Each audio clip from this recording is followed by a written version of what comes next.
Tinatanong niyo ako kanina kung anong ulam namin. Ito yung ulam namin. Magluluto ako ng adobo. Yes, baligtad po. Nauna ko nilagay yung manok. Tapos dun ko palang nilagay yung mantika. Tapos naglagay na rin ako ng sibuyas. Walang bawang kasi wala akong bawang. Tamad akong manghiwa. Tapos naglagay na ako ng sukat. Nilagay ko na din yung sarili ko, toyo. Yung mga container ko, gustong gusto ko kasi napapadali ang pagluluto ko. Kung gusto nyo din tong mga to, alam nyo na, link in my bio. Tapos naglagay na din ako ng konting paminta.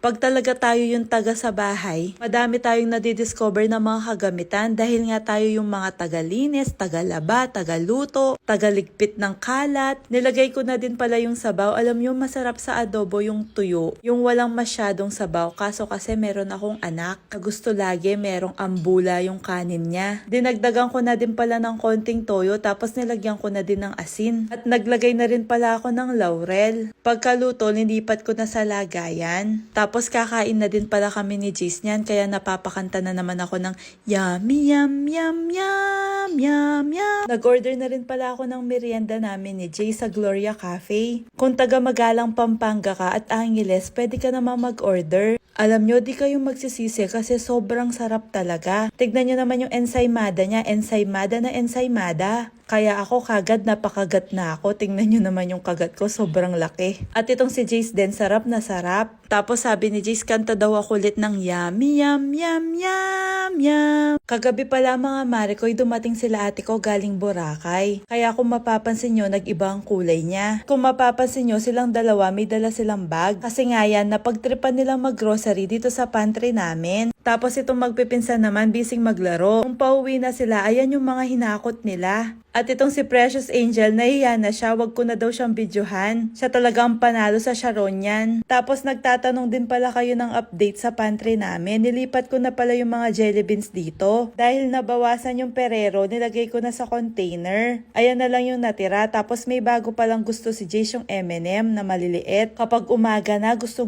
niyang pumupunta dito kasi gusto niya to. Kaso lagi ko sinasabi sa kanya, kumain muna siya ng kanin. Tapos ito nilagay ko na din sa container kasi nabawasan na. Nadagdagan pala nitong masarap na lengua de gato. Galing sa Baguio. Tapos nabuksan ko na din pala yung isang cereal kaya nilagay ko dyan sa container. Yan pala yung vitamins ni Jace. Yun lang, wala naman masyadong pagbabago kasi di pa talaga ako nag-grocery. At lagi ko pa rin tinitignan yung expiration date. Eto pala din yung bago, meron ng mga mamon dito. Ilan lang kami sa bahay kaya dapat talaga lagi kong tinitignan yung expiration date para makain namin kesa masira. Nagdagdag na rin pala ako ng mga kagamitan pang DIY. Tapos eto pala yung mga madalas na nauubos dahil nagkakape ako lagi. Tinatanong nyo din bakit walang langgam, iniisa-isa ko po yung mga langgam. Tapos yung chalk lang yung ginagamit ko tsaka pang spray. Ito palang baboy na bili ko sa Blue Magic.